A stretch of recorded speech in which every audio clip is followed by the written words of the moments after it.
In the previous movie, we were formatting some text inside of our document here inside of Muse, and when we were formatting it, we dropped down inside the font menu. And when we were in that font menu, there's a lot of stuff that was going on in there that might have confused you. So in this movie, I'm going to explain a little bit more about what's going on inside of that dialog box, specifically related to something called websafe fonts.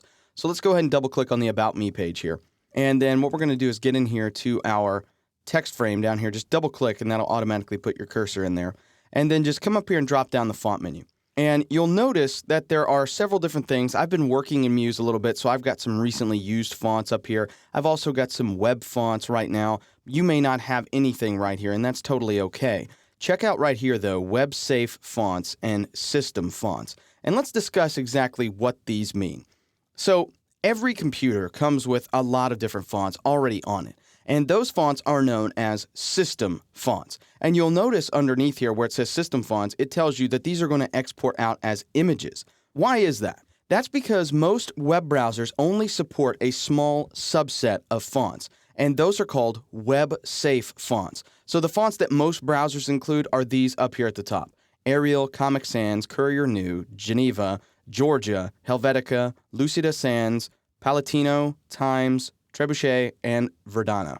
And so all of those are available in most modern web browsers, and you can use those to your heart's content in any of your web-based projects. But if you want to get a little bit more fancy and use some different fonts, you can play around with the other fonts on your machine, but just realize those are not going to export out as actual text. And you might be thinking, well, that's no big deal. Well, actually, it's a very big deal because of the fact that when you export out text as an image, it doesn't get indexed by Google. And text being indexed by Google is a very big deal for search engine optimization. So you want to make sure that you have as much text information on your website as possible that's as descriptive as possible to tell Google exactly what your website is, what it does, who you are, and all that good stuff.